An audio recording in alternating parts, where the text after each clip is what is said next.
Mayong hapon, Mindanao. Ako, si Sara Hilomen Velasco.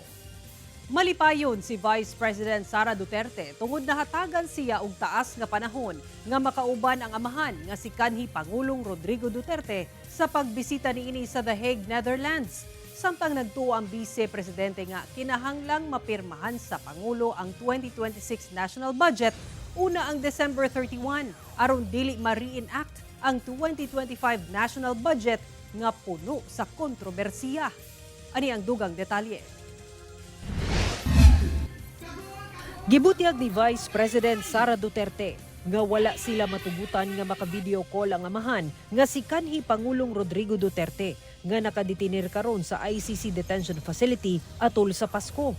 Apan bisa na niini, dako ang iyang pasalamat sanglit nahatagan sila og taas nga panahon nga makauban si FPRRD atol sa pagbisita niini sa The Hague. Apan subo lamang gihapong pamalandungon sanglit anaa pa kini sa detention facility bisa na sa iyang katigulangon.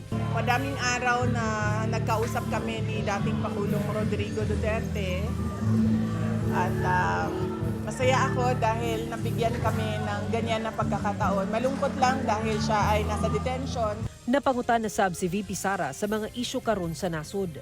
Wala kini komento nga gibalik sa orihinal ang budget sa Office of the Vice President atol sa Bicameral Conference Committee o BICAM.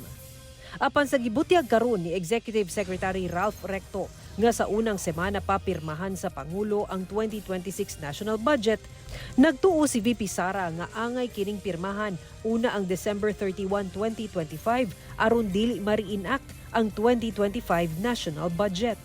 Dili pwede dapat before December 31 pirmahan ang budget. Otherwise, mag-reenact yan kung hindi pirmado by December 31. Meaning, ang 2025 budget will continue to take effect, will carry on. So dapat pirmahan siya before December 31. Otherwise, mag-reenact by January 1. Kalabot sa gingong pagbisita daw ni VP Sara sa prisuhan ni kanhi Congressman Arnie Teves, wala kini gikumpirma o gidenay sa bise. Ang klaro lang daw nga dili niya kaila si Ramil Madriaga nga nagpailang bagman niya nga miingon nga ikaduha kuno siya gibisita sa bise sa prisuhan.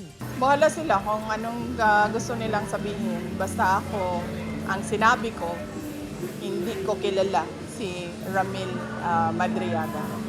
Wala usab mabalaka si VP Sara sa gingong bag-ong impeachment complaint nga posibleng isang at karong Pebrero sunod tuig. Nakakapagod na siya para sa taong bayan yung impeachment na yan dahil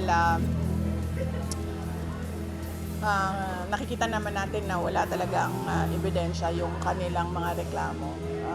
Totally for threats and harassment. Wala say mensahe si VP Sara kang Pangulong Bongbong Marcos karong Pasko.